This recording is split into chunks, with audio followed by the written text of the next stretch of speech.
بسم اللہ الرحمن الرحیم۔ السلام علیکم۔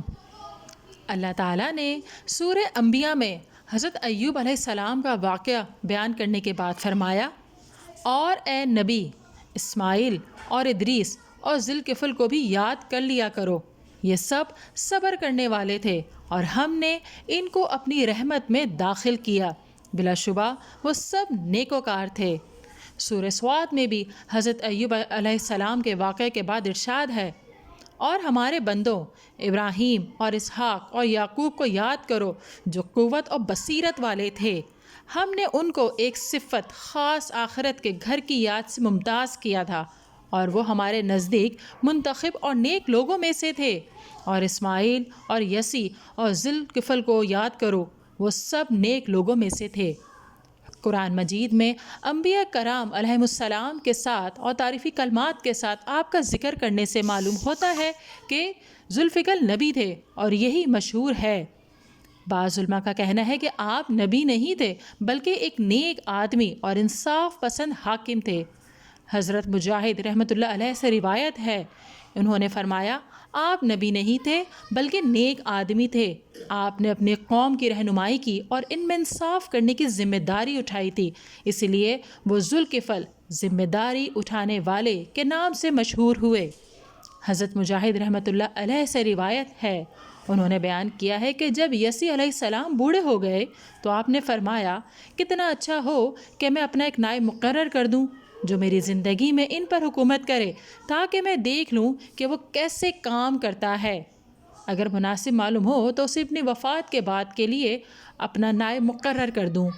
آپ نے لوگوں کو جمع کر کے فرمایا، جو شخص میری طرف سے عائد کردہ 3 ذمہ داریاں قبول کرے گا میں اسے اپنا خلیفہ مقرر کروں گا۔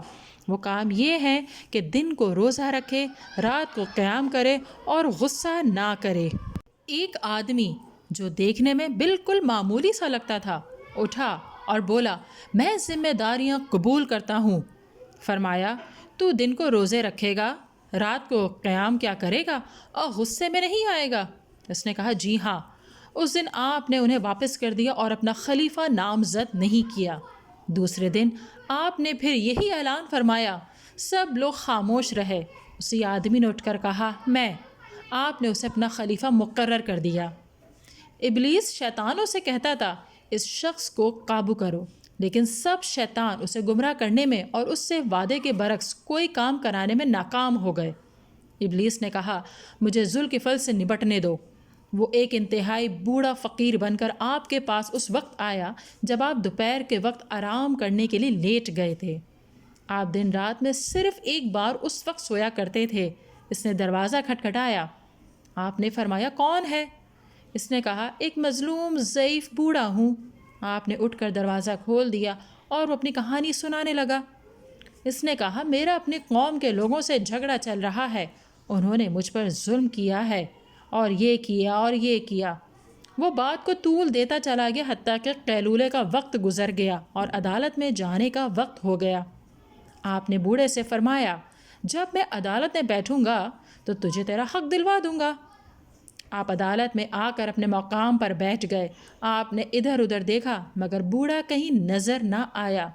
اگلے دن بھی آپ لوگوں کے مقدمات سنتے اور فیصلے کرتے رہے اور اس بوڑھے کا انتظار کرتے رہے، لیکن وہ نظر نہ آیا۔ جب آپ واپس آ کر بستر پر قیلولے کے لیے لیٹے تو وہ آ کر دروازہ کھٹکھٹانے لگا۔ آپ نے فرمایا، کون ہے؟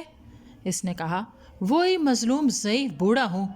آپ نے دروازہ کھولا اور کہا، میں نے تجھے کہا نہیں تھا کہ جب میں عدالت میں بیٹھوں گا تو میرے پاس آنا؟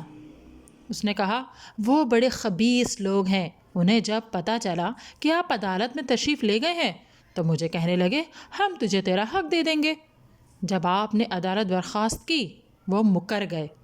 آپ نے فرمایا، اب چلا جا، جب میں عدالت میں جاؤں گا تب آنا۔ اس طرح آپ اس دن بھی قیلولہ نہ کر سکے۔ آپ عدالت میں گئے اور اس کا انتظار کرتے رہے، لیکن وہ نظر نہ آیا۔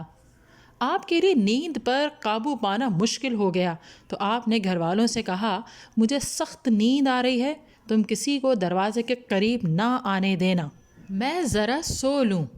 اس وقت وہ بوڑھا آ گیا۔